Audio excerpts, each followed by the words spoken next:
صحیح بخاری 104۔ بے شک اللہ تعالیٰ نے مکہ کو اس دن سے حرمت والا بنایا ہے جس دن سے اللہ تعالیٰ نے زمین و آسمان کو پیدا کیا۔ بس یہ اللہ تعالیٰ کے حکم سے قیامت تک کے لیے حرام ہے کہ نہ وہاں پر خون بہایا جائے اور نہ وہاں کے درخت کاٹے جائیں۔ مکہ مکرمہ وہ مقدس سرزمین ہے جس کو حضرت ابراہیم علیہ السلام نے دعا دی تھی، وہ سرزمین جس پر رسول اللہ صلی اللہ علیہ وسلم نے جنم لیا، اور دنیا کی تمام مسلمانوں کے لیے سب سے مقدس شہر ہے، جہاں پر سجدے میں جھکے ہوئے سر ایک ہی رب کی کبریائی بیان کرتی ہے، جہاں پر خون حرابہ سختی سے منع کیا گیا ہے۔ اگر میں آپ سے کہوں کہ 90s کی دہائی میں اپنے آپ کو کچھ مسلمان کہنے والے لوگوں نے خانہ کعبہ کی تقدس کو پامال کرنے کی کوشش کی تھی، ان ٹیررسٹ میں سے ایک شخص اپنے آپ کو امام مہدی کہہ رہا تھا اور لوگوں سے زبردستی اپنی بیعت کروا رہا تھا۔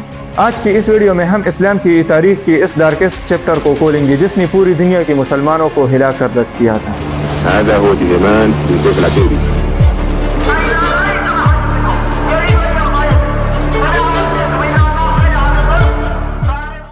السلام علیکم دوستو۔ 1948 میں جب یہودیوں نے فلسطین پر قبضہ کر لیا اور اس کو اسرائیل میں تبدیل کیا تو سارے عرب ممالک نے اسرائیل کے خلاف ایک جنگ شروع کی۔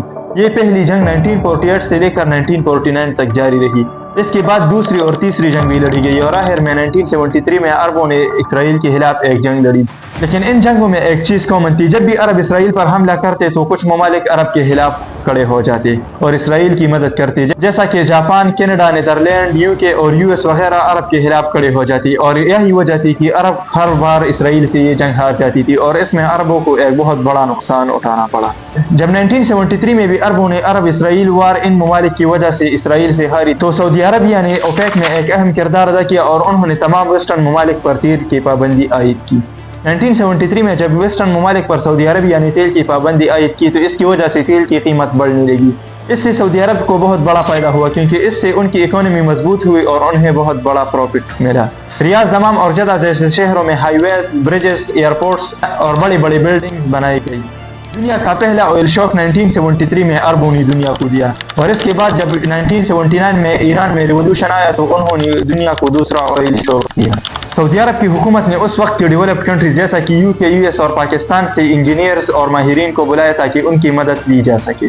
لاکھوں کی تعداد میں انڈیا، فلپائن، ایجپٹ اور پاکستان سے مزدوروں کو بلایا گیا تاکہ ان منصوبوں کو جلد از جلد مکمل کیا جا سکے۔ سعودی عربیہ روز بروز ماڈرن اور ڈیولپ ہوتا چلا گیا اور ایک نئی اکانومی بن کر ابھرا۔ ماڈرنائزیشن کی وجہ سے وہاں کے لوگوں نے ویسٹرن کلچر کو اپنانا شروع کر دیا اور اس کو سعودی معاشرے کے علماء کرام نے سخت ناپسند کیا۔ 1975 میں کنگ شاہ فیصل قتل کیا گیا، جس کے بعد کنگ شاہ خالد کنگ بن گیا۔ ماڈرنائزیشن کے ساتھ ساتھ اس نے علماء کرام اور مذہبی لوگوں کو خوش کرنے کے لیے سخت اسلامی قوانین نافذ کی۔ 1979 میں جوہیمان الطیبی نے کنگ خالد کے دور حکومت میں خانہ کعبہ کو ہائی جیک کیا۔ جوہیمان ایک فارمر عربی فوجی تھا۔ اس کا یہ خیال تھا کہ ویسٹرن ممالک کے ساتھ تعلقات اور ماڈرنائزیشن کی وجہ سے سعودی رویل فیملی اسلام سے دور ہو گئی ہے اور وہ کرپٹ ہو گئی۔ چونکہ وہ ایک فوجی تھا اس لیے اس نے 500 فوجیوں پر مشتمل ایک گروپ JSM بنائی تھی۔ جوہیمان اور اس کے ساتھیوں کا یہ کہنا تھا کہ اس کا برادر ان لا القحطانی امام مہدی ہے۔ چونکہ ان کا خیال تھا کہ القحطانی امام مہدی ہے اس لیے وہ سعودی عرب کے حالات کو پھر سے ٹھیک کر دے گا۔ 20 نومبر 1979 کو پست محرم یعنی اسلامی سال کے پہلے دن ہزاروں مسلمان خانہ کعبہ میں نماز ادا کر رہے تھے۔ صبح صادق کے وقت جوہیمان اور اس کے 500 سپاہی مسجد حرام میں داخل ہوئے اور انہوں نے مسجد حرام کے تمام دروازوں کو بند کیا۔ انہوں نے ہتھیاروں کو تابوت میں اسمگل کر کے مسجد میں لایا اور وہ یہ پریٹنڈ کر رہے تھے کہ اس میں مردہ لوگ ہیں اور وہ ان کا جنازہ کریں گے۔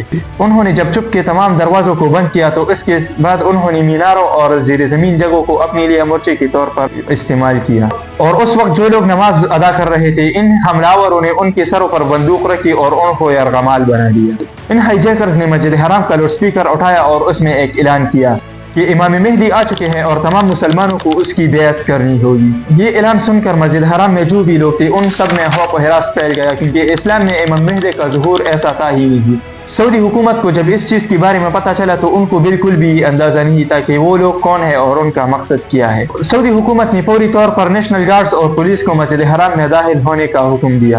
جیسے ہی پہلی پولیس فورس مسجد حرام میں داخل ہوئی تو ان ٹیررسٹ نے ان پر فائرنگ شروع کر دی جس میں درجنوں پولیس مارے گئے اور بہت سارے زخمی ہو گئے۔